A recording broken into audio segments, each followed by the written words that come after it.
क्या ये मीडिया एक कमाने का जरिया है? फ़िलहाल मीडिया को जिस नज़रिए से हिंदुस्तान में दिखाया जा रहा है और जिस तरीके से मीडिया अपने आप को रिप्रेजेंट कर रहा है, जी जी ये बात बिल्कुल दुरुस्त है कि मीडिया कमाने का ही एक ज़रिया है। और कमाने का अगर ज़रिया ना होता तो मीडिया प्रोपेगेंडा न्यूज़ नहीं चलाता। लोगों को ख़बरों से अवगत कराना या समाज के आवाज़ को उठाना, ऐसा कोई इसका एजेंडा आप समझ में नहीं आता मुझे। हाँ, ये तो काफ़ी हद तक सही है, देखा भी जाता है। खैर, वो अन्य लोगों का अपना नज़रिया है। हम आपसे रूबरू हैं तो हम आपके बारे में जानना चाहेंगे। जी, अ, जैसे कि न्यूज़ G24 जो आपका अपना पोर्टल है, इस चैनल को बनाने की आवश्यकता क्यों पड़ी? देखिए, पहले तो मैं ये क्लियर कर दूं कि न्यूज़ G24 ये मेरा अपना पोर्टल नहीं है। ये पूरे देश का पोर्टल है, पूरे समाज का पोर्टल है और हर उस आदमी, हर उस व्यक्ति का पोर्टल है जिसको लगता है कि हमारी आवाज़ उठाई नहीं जा रही है। तो न्यूज़ G24 उसके आवाज़ को उठाने का काम करता है। और दूसरी बात ये कि इतने बड़े बड़े चैनलों के बीच में हमारा क्या काम है, बिल्कुल सही कह रहे हैं आप। लेकिन आज के इस दौर में देश को मीडिया जिस अंधकार में ले जाना चाहता है या जिस तरह की वो रिपोर्टिंग कर रहा है, तो इस बुनियाद पर एक निष्पक्ष राय रखने के लिए, जनता की आवाज़ बनने के लिए ऐसे पोर्टलों की ज़रूरत है। ना सिर्फ न्यूज़ G24 की, बल्कि और भी पोर्टल अगर इस तरह के नज़रिए के साथ आते हैं तो भी उनकी ज़रूरत है और उनका खैर मकदम किया जाना चाहिए। यहाँ मैं एक बात और ऐड कर दूँ जी जी कि न्यूज़ G24 बेसिकली जो डिज़ाइन किया गया है वो एक कमर्शियल पर्पज़ से बिल्कुल नहीं है। वो सिर्फ़ और सिर्फ इस पर्पज़ से किया गया है कि मेन स्ट्रीम मीडिया जिस नहज पर काम करता है, जिसे आपने देखा होगा, स्ट्रीम मीडिया इस वक्त जिस तरह की रिपोर्टिंग कर रहा है वो ऊपर की खबरों को नीचे के लोगों को परोस रहा है। लेकिन न्यूज़ G24 क्या कर रहा है, वो नीचे की खबरों को ब्लॉक लेवल से, विलेज लेवल से उठा करके वो ऊपर के लोगों तक पहुंचाने का काम करेगा। या यूं कह लीजिए कि नीचे, सबसे नीचे का जो व्यक्ति है उसकी आवाज़ उठा करके हम सत्ता के गलियारों तक पहुंचाना चाहते बहुत हैं। अच्छी बात है। लेकिन एक चीज़ और पाया गया है, कई कई बार आपके जो है कि वीडियोस में या जो भी आपके चैनल्स के द्वारा जो भी आपके वक्तव्य आते हैं उसमें ज़्यादातर मुस्लिम समुदाय पे आप बातें करते हैं, ऐसा क्यों? देखिए, ये बात तो ठीक है कि मैं मुस्लिम समुदाय की विशेष तौर पर बातें करता हूँ, लेकिन इसका ये मतलब हरगिज़ नहीं है कि मैं दूसरे समुदाय को नज़रअंदाज करता हूँ। जी हाँ, आप कह सकते हैं कि मैं मुसलमानों का जो है तर्जमानी ज़्यादा करता हूँ। हो सकता है कि ऐसा आपको लगता हो, लेकिन नहीं, ऐसा अच्छी नहीं बात है। है, अच्छी लेकिन बात है, लेकिन करना ऐसा चाहिए। नहीं है कि मैं धर्म के नाम पर ऐसा कुछ कर रहा हूँ। मेरा मानना ये है कि इस देश में अगर आज किसी की आवाज़ सबसे कमज़ोर है तो वो मुस्लिम समुदाय है। और मुस्लिम समुदाय के बाद और भी कुछ समुदाय हैं जिनके साथ नाइंसाफ़ियाँ हो रही हैं, उनकी आवाज़ नहीं उठाई जा रही है, उनको हक़ और इंसाफ नहीं मिल पा रहा है। लेकिन सबसे ज़्यादा वंचित अगर कोई है इस मुल्क में इस वक्त, तो वो मुस्लिम समुदाय है। तो मेरा मानना यह है कि जो सबसे ज़्यादा वंचित है, अगर हम उसकी आवाज़ उठाते हैं तो कोई जुर्म नहीं करते हैं। और दूसरी चीज़ ये कि जब हम मुसलमानों की आवाज़ उठाते हैं तो हम किसी के हक़ हुकूक मारने की बात नहीं करते, हम देश के किसी भी व्यक्ति के हुकूक छीनने की बात नहीं करते हैं, बल्कि हम ये कहते हैं कि जितना हक़ बिरादरान वतन का है उससे ना एक दाना कम ना एक रत्ती ज़्यादा, हमारा भी इस देश पर उतना ही हक़ है। हम भी इस देश के आज़ाद नागरिक हैं, हमारे भी अधिकार हैं और हमारे अधिकारों की रक्षा होनी चाहिए। सो इस निहत से आप मान सकते हैं कि मैं सबकी आवाज़ उठाने का काम करता हूँ। उसमें मुसलमानों की आवाज़ थोड़ी सी उभर कर आ जाती है। आप अपने वीडियो आर्टिकल में बार बार मुस्लिम समुदाय को एजुकेट, क्या नाम है कि पॉलिटिकल एम्पावरमेंट के लिए जो है कि बार बार जो है मीडिया हाउस बनाने का लिए मीडिया हाउस कायम करने पे जोर देते हैं। इसका मतलब कि कोई खास वजह? हाँ, मैं इस पर आपको बता दूं, दरअसल आज से तकरीबन 1.5-2 साल पहले हम लोगों ने एक टीम बनाई छोटी सी और ये जानना चाहा कि इस देश में एक समुदाय विशेष के साथ इतने अत्याचार होते हैं, इतने अन्याय होते हैं और ये विशेष समुदाय जो है बहुत सारे लोगों को लीडर बना के पार्लियामेंट और असेंबली तक पहुंचाता है, लेकिन इसके बावजूद इसका उद्धार क्यों नहीं होता है। तो एक डीपली रिसर्च में हम लोगों ने पाया कि मुसलमान समुदाय जो इस देश में जी रहा है उसकी नाकामी या उसके पिछड़ेपन की मात्र 3 वजह हैं, जिसमें से पहली वजह यह है कि मुसलमान अपने आप को हाईली एजुकेटेड नहीं करना चाहता, अपने आप को एजुकेशन से बहुत दूर रखे हुए है। लेकिन इस दरमियान पिछले कुछ सालों में उसके अंदर जागरूकता आई है, उसने एजुकेशन पर तवज्जो देना शुरू किया है। अब मुस्लिम बच्चों में भी ग्राफ बढ़ रहा है धीरे धीरे। एक बात तो ये हो गई, देखा गया है ऐसा। जी, एक बात तो ये हो गई। और दूसरी बात ये हम लोगों ने पाया कि मुस्लिम पॉलिटिकल एम्पावरमेंट के बगैर या किसी भी समुदाय के बिना पॉलिटिकल एम्पावरमेंट के आप उसको तरक्की करता हुआ नहीं देख सकते। फ़र्ज़ कीजिए कि जब तक के इस मुल्क में दलितों की लीडरशिप थी, चाहे वो आप कांशीराम की शक्ल में देखें या मायावती की शक्ल में देखें, या आप ओबीसी में जो है मुलायम सिंह यादव की समाजवादी पार्टी को देखें, जिस भी कम्युनिटी का पॉलिटिकल एम्पावरमेंट हुआ है उस कम्युनिटी ने तरक्की की है, इस देश में उनका डेवलप हुआ है। और जिस कम्युनिटी का पॉलिटिकल एम्पावरमेंट नहीं हो पाया उनकी तरक्की नहीं हो पाई। मुसलमानों के साथ ये मामला है कि मुसलमान पॉलिटिकली एम्पावर नहीं होना चाहता, वो अपना लीडर नहीं चुनना चाहता है। जबकि सही बात यह है कि जमहूरियत में बग़ैर पॉलिटिकल पावर के कुछ नहीं होता है। जब भी किसी समुदाय का पॉलिटिकल एम्पावरमेंट होता है तो उस समुदाय के लोग अपने आप को ऐसा महसूस करते हैं जैसे उनकी अपनी सत्ता हो, उनका अपना शासन हो, उनके अपने कर्मचारी, उनके अपने अधिकारी हों, तो उनका काम कहीं नहीं रुकता है। तो ये 2 चीज़ें हो गई। मैंने कहा कि 3 चीज़ों पर हम लोगों ने 3 चीज़ें पाई जो मुस्लिम पॉलिटिकल एम्पावरमेंट, जिसमें दूसरी चीज़ है। और तीसरी जो चीज़ है वो ये थी कि किसी भी कम्युनिटी की अपनी एक आज़ाद आवाज़ होनी चाहिए जो उसके समस्याओं को जन समस्याओं को समाज तक पहुंचाए या सत्ता के गलियारों तक पहुंचाए। जी, जी, जी। उसके लिए मीडिया की ज़रूरत है। अगर आप मीडिया या मिनिस्ट्री मीडिया नहीं कायम कर सकते हैं तो डिजिटल मीडिया प्लेटफॉर्म एक अच्छा उदाहरण हो सकता है।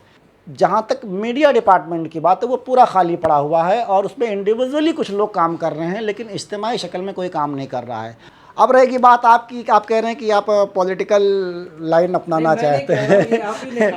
नहीं, ठीक है, अगर कल को ज़रूरत पड़ी और मुझे लगता है कि मैं अपने देशवासियों के लिए, अपने लोगों के लिए कुछ कर सकता हूँ, स्पेशली मैं बिना किसी धार्मिक भेदभाव के, अगर मैं इस बात के लिए कैपेबल हूँ और मेरे अंदर ये सलाहियत पाई जाती है कि मैं अपने समाज के लिए कुछ कर सकता हूँ, अपने माशरे के लिए, अपने देश के लिए, तो इससे कोई गुरेज नहीं है। देखा जाएगा, आगे की बात है। जी, आगे की बात है। सत्ता से मैं गए कुछ हासिल नहीं होता है। और पूरी तरह से जो है कि घमासान छिड़ा हुआ है इजराइल को लेकर के, तो ऐसे में आप क्या कहना चाहेंगे? देखिए, इजराइल और फ़लस्तीन का जो मसला है उसमें हमारी गवर्नमेंट का पॉइंट ऑफ व्यू कुछ और है और एक मेजर कम्युनिटी उसके बारे में कुछ और सोचती है। पहली बात तो इज़राइल और फ़लस्तीन की बात जब हम करते हैं तो फ़लस्तीन भारत देश के लिए शत्रु देश नहीं है। यहाँ की गवर्नमेंट भी, हमारी गवर्नमेंट भी उसे अपना शत्रु देश नहीं मानती है। अब रहेगी बात इसराइल के लिए हमारा अपना पॉइंट ऑफ व्यू क्या है, तो ये ज़्यादा इम्पोर्टेंट नहीं। हमारे मुल्क में खुद इतने मसले हैं, हमारी कम्युनिटी के साथ खुद इतना सब कुछ हो रहा है इस मुल्क में, इस देश में। यहाँ की जो है एक विचारधारा है जो कहीं ना कहीं हमारे ऊपर कभी मॉब लिंचिंग की शक्ल में, कभी गोकशी के नाम पर बहुत सारे मामलात हैं। खैर, मैं उस पर नहीं जाना चाहता। बड़े चैनल के रूप में हमारा देश कब देखेगा, जनता कब देखेगी? देखिए, अभी से कुछ दावा कर पाना तो थोड़ा मुश्किल काम है, लेकिन पहले 1 साल के टर्म में जो हम लोगों ने टारगेट रखा था वो 1 साल के बजाय हम लोगों ने मात्र 8 महीने और 20 या 25 दिन में पूरे कर लिए। बहुत अब दूसरे साल का जो हमारा जो है टारगेट था वो विस्तार का है पूरे प्रदेश लेवल पर, और इसके लिए कुछ फिज़िकल इंफ्रास्ट्रक्चर की ज़रूरत है। तो जाहिर सी बात है कि अब बहुत जल्दी तो नहीं कह सकते, लेकिन हमने विस्तार शुरू किया है। हम इसके लिए समाज में जा रहे हैं, लोगों से अपील भी कर रहे हैं, हम लोगों से सब्सक्रिप्शन भी करवा रहे हैं और मालिक का करम है और आप जैसे लोगों की जो है ये समझ लीजिए कि दुआ है कि लोग हमारे साथ आ रहे हैं और उम्मीद है कि आने वाले इस साल में हम इसको प्रदेश लेवल तक तो ले ही जाएंगे। मीडिया को देश का चौथा स्तंभ माना गया है, तो आप अपने न्यूज़ G24 के माध्यम से देश के युवाओं को क्या संदेश देना चाहेंगे? राजेश जी, ये थोड़ा सा मुश्किल सवाल है आपका। मैं इस देश के मेन स्ट्रीम मीडिया पर अगर कमेंट करूं और उससे मैं ये रखूं कि हमारे देश का युवा या नौजवान उससे कुछ अपेक्षाएं रखे, कुछ उम्मीदें रखे, तो मेरे ख्याल से सबसे बड़ा अहमक और बेवकूफ़ मैं माना जाऊंगा। न्यूज़ G24 से तो रख सकता है ना? हाँ बिल्कुल, हमारी तो पूरी जो है कोशिश यही होगी कि नौजवान हमारे साथ जुड़े और हम नौजवानों को वो परोस कर दें जो एक न्यूज़ एजेंसी या एक न्यूज़ पोर्टल का जो दायित्व होता है। न्यूज़ एजेंसी जो होती है या न्यूज़ पोर्टल जो होती है या मीडिया जो होता है, उसकी जो हमें बताई जाती है परिभाषा जो उसकी होती है कि वो हमेशा जो अपोज करने की पोजीशन में रहे, वो सरकार के अंदर ऐब तलाश करे, ये उसका अपना दायित्व बनता है। लेकिन हमारे देश का मीडिया क्या, भी देखिए पहलगाम हमला हुआ, पहलगाम में क्या हुआ क्या नहीं हुआ वो सारी चीज़ें सबके सामने, उस पर मैं कमेंट करना नहीं चाहूँगा। लेकिन हमारे सरहदों पर झगड़ा हुआ नहीं हुआ वो सबके सामने है, लेकिन न्यूज़ चैनलों के न्यूज़ रूम में खूब हंगामा आराई हुई। तो अब अगर उस न्यूज़ चैनलों के उन हंगामा आराई से हम कहें कि देश का युवा ये मान के चले कि वो उसके हक़ हुकूक, रोज़गार की आवाज़ उठाएगा, शिक्षा की आवाज़ उठाएगा, स्वास्थ्य की आवाज़ उठाएगा, तो मेरा ख़्याल है कि मैं अपने देश के युवाओं के साथ गद्दारी कर रहा हूँ, उनके साथ बेईमानी कर रहा हूँ। तो इसलिए मैं कहूँगा कि देश के युवाओं को इस मीडिया से कतई कोई उम्मीद नहीं रखनी चाहिए। ना तो वो इसके रोज़गार की आवाज़ उठाएगा, ना उसके स्वास्थ्य में अव्यवस्थाओं की आवाज़ उठाएगा, ना ही उसके शिक्षा की आवाज़ उठाएगा। आप पिछले कई सालों का ट्रैक अगर देख लीजिए तो मीडिया सिर्फ़ और सिर्फ वो कहीं ना कहीं हुकूमत की चाटुकारिता करता नज़र आ रहा है।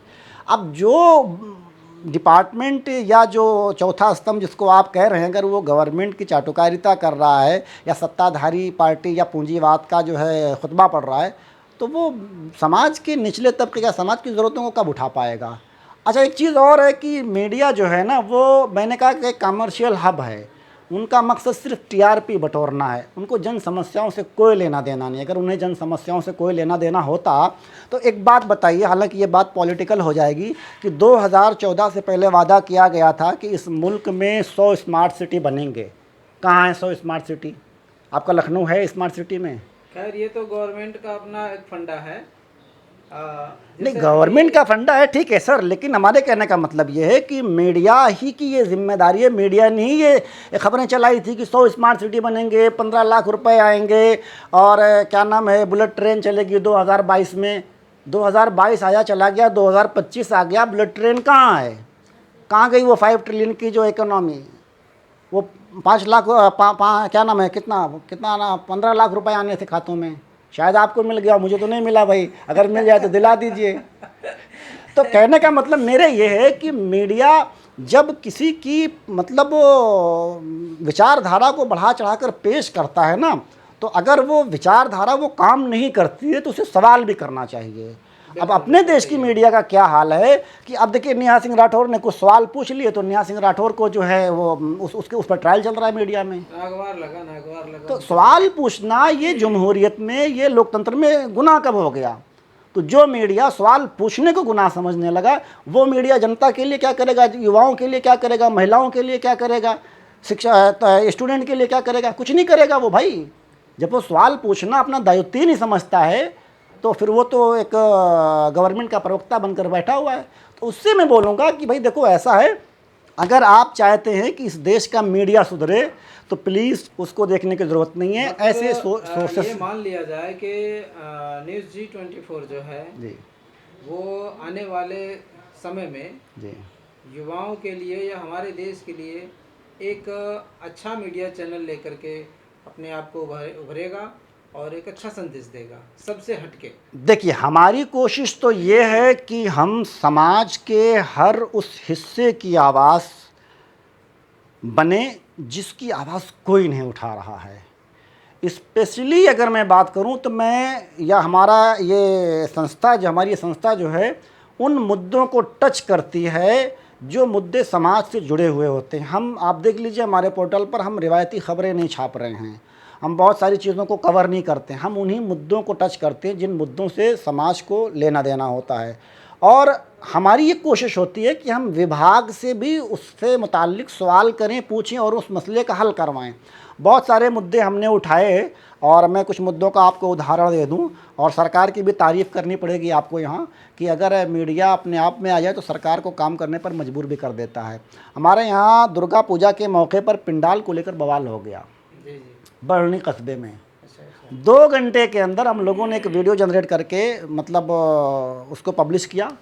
मात्र 2 घंटे के अंदर जो इंतज़ामिया थी वो हरकत में आई और पूरा मामला शांत हो गया। ये कब की बात है? ये नियर अबाउट पिछले इसी साल दुर्गा पूजा जो गुजरा उसी के वक्त जी, उस 2024 की बात है।